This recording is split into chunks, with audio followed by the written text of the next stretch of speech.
So we talked about the software process. Software process for different projects, different software process can be adopted.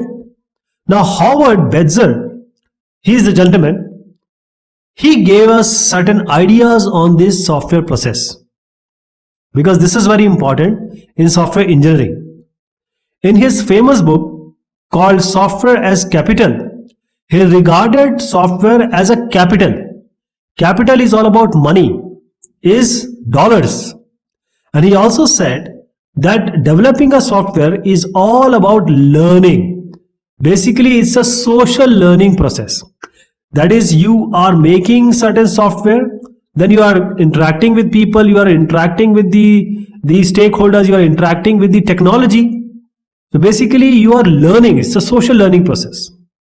And the outcome, he said the software capital, as I said, he didn't say software. He said it is software capital.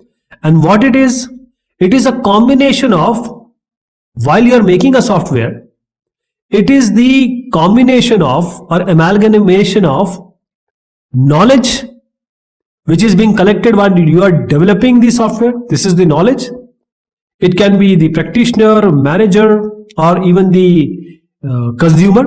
So the knowledge being collected, distilled, organized, distilled means cleaned, organized, properly planned. So as the process is connected, this is the outcome, software capital, and it is nothing but the combination of all this, the knowledge being gained as this process is conducted under the software engineering practice. So he also said that this process is a talk, is a dialogue, is a communication. So in which the knowledge that must become the software is brought together, because the knowledge will come from the consumer, the knowledge will come from the stakeholder, the knowledge will come from the manager, everyone involved.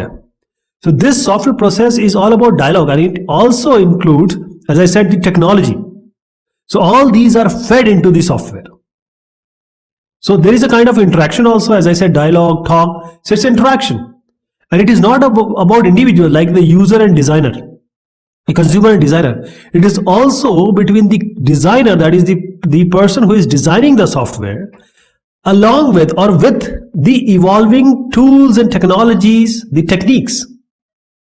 So this process is also considering all this. Okay.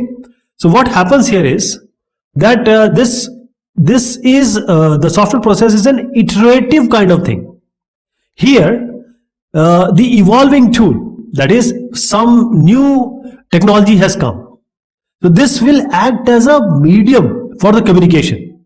That is, whenever you have a talk, say you are talking to consumer, at every talk you are increasing the knowledge because there are people involved.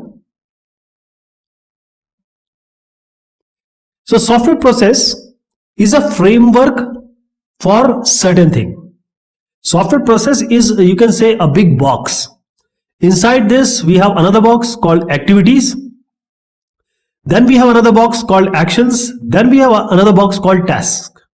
So this task, all these software process is considering activities followed by action followed by task, because you are trying to make a high quality software.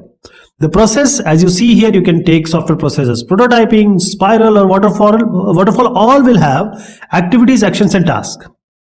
So there's a difference between the software process and the software engineering, because the software process is actually defining, it is outlining the idea, the approach that is taken as the software is engineered.